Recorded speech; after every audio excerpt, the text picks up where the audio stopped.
আসসালামু আলাইকুম। আমরা আজকে একটু পায়ুপথের কিছু সমস্যাগুলি নিয়ে কথা বলবো। আমি doctor Tamjid Alam, consultant, Apollo clinic and JMI specialised hospital.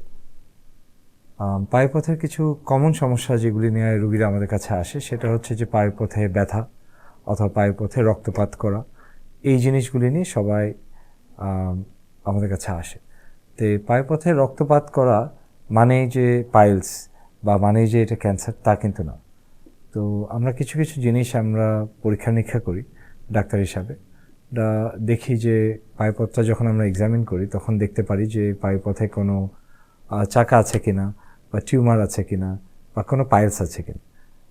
Piles ছাড়া পায়ুপথে আরও কিছু রোগে রক্তপাত হতে পারে, যেমন পায়ুপথে অ্যানাল ফিশার একটা রোগ আছে, এটাতেও রক্তপাত হয়।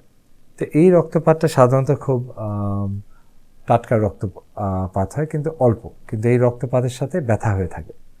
তো এটা সাধারণত ওষুধেই চিকিৎসা হয়ে যায় এবং এটা খুব সাধারণ একটা রোগ।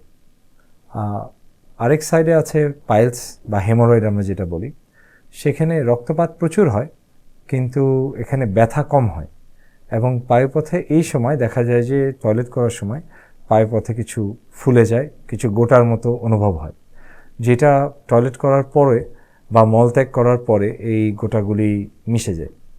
তো এগুলি হচ্ছে সাধারণত হেমোরয়েডস হয়ে থাকে বা পাইলস। এছাড়া আরেকটা জিনিস হয়ে থাকে কমনলি, যেটা পায়ুপথের ক্যান্সার, যেগুলি সাধারণত চাকা হিসাবে থাকে এবং রক্তপাত হয় অল্প অল্প, দীর্ঘদিন ধরে হয়, এটাতে ব্যথা সাধারণত কম হয়।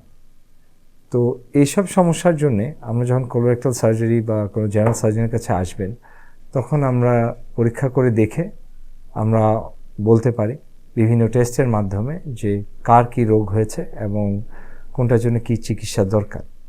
তবে বেশিরভাগ ক্ষেত্রে যদি আর্লি ধরা পড়ে এইসব রোগ, তাহলে চিকিৎসাগুলি সহজ হয়ে থাকে, সাকসেসটা অনেক বেটার হয়।